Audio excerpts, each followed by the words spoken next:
and November, I'm very thankful and I'm very reflective on the year. And in January, I'm kind of psychotic. When you work for yourself, anyone who works for themselves out there will understand you kind of start the year with like, okay, my salary is zero. I work for myself. So I really start the year in major business mode. So I love a January reading because I want to know what is ahead that year for work.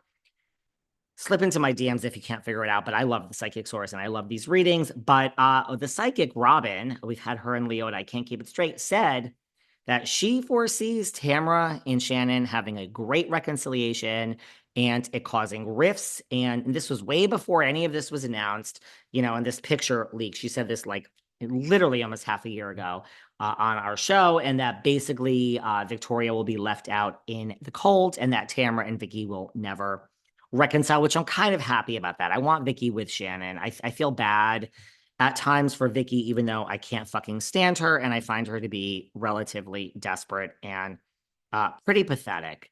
A lot of people are pointing this out in my DMs that Melissa and Teresa were both on Watch What Happens recently. I don't know. One was with, I think, Ashley Darby, and one was with Bronwyn Newport. And Melissa's ratings were a 0.185 and Teresa's were a 0.334. And all the huggers and stumps are saying numbers speak for themselves. There you go. I'm not disagreeing with that, but look, there are a lot of other factors involved. The time of year is certainly one of them. I think any episode in December will always rank less than an episode more towards Thanksgiving or before Thanksgiving. I don't know exactly when each episode was, so I'm not taking any sides. I'm just saying then you have to factor in the guest, Ashley versus Bronwyn or Bronwyn versus Ashley. I think there are a lot of factors involved. I don't think it's apples to apples, but look, it is what it is, and there it is. So I'm not discrediting that from Teresa. I don't know. I don't know what producers are going to do. I think they're reading all your comments.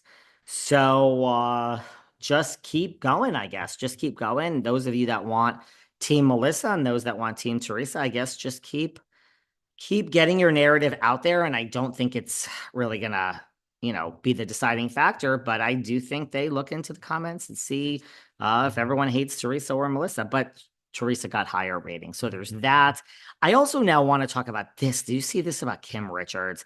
I thought this was so interesting. Well, not interesting, but here is a fun fact. So, I go to like a lot of these celebrity conventions. I love the 80s and 90s conventions.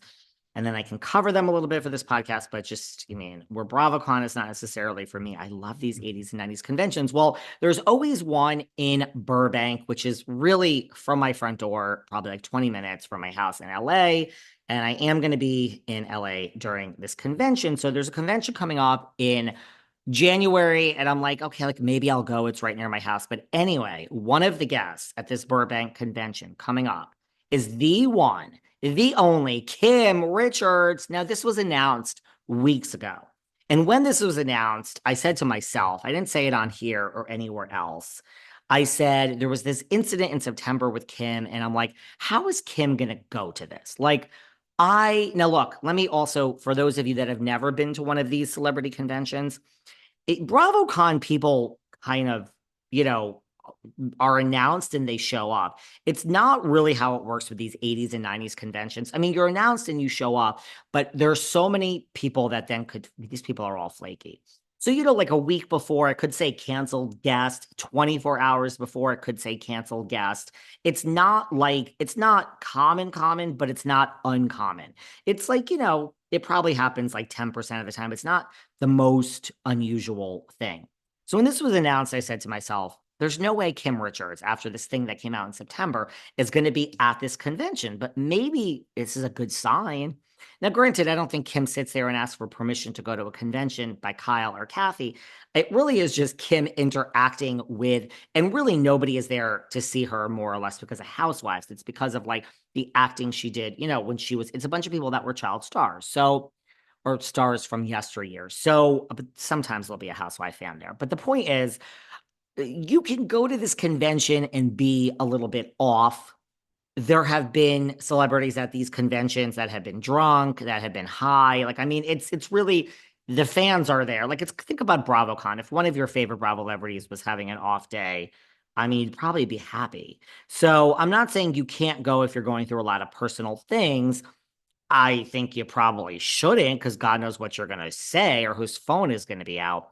But when it was announced that Kim was going, I was like, I don't see how this is going to happen. Like, how is this going to happen? I found out this in like October, and I was like, maybe I need to stop saying that. Like, I'm worried about Kim because we had this incident in September, and then Kathy and Kyle will keep saying she's fine. Well, she's still on the schedule. I checked this morning when I saw this article. She's still on the schedule to be there in January, which, mind you, is the beginning of January. But mind you, that means nothing. There's 1,000 days between now and then of where she can cancel. But my point is, there is now a new report that has just resurfaced about Kim. And it's not great. It's not as bad, but there's just a situation that happened that Kim had to undergo a mental health evaluation just last weekend because of a strange encounter with the police.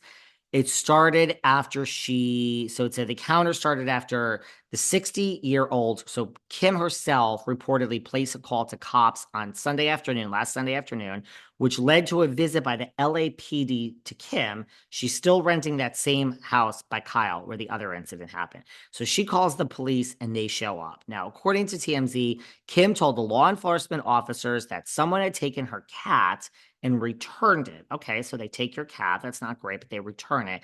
She then allegedly began to ramble about Kyle and their ongoing issues. Now, this is not the September issue. This just happened last weekend. So she calls the LAPD, they come and she's rambling that someone took her cat and they returned it, which that's kind of a reason to call, I guess, like who took your cat? And I mean, is there a cat thief in the neighborhood? But the cat's back, but still that's pretty valid, I guess, reason to call.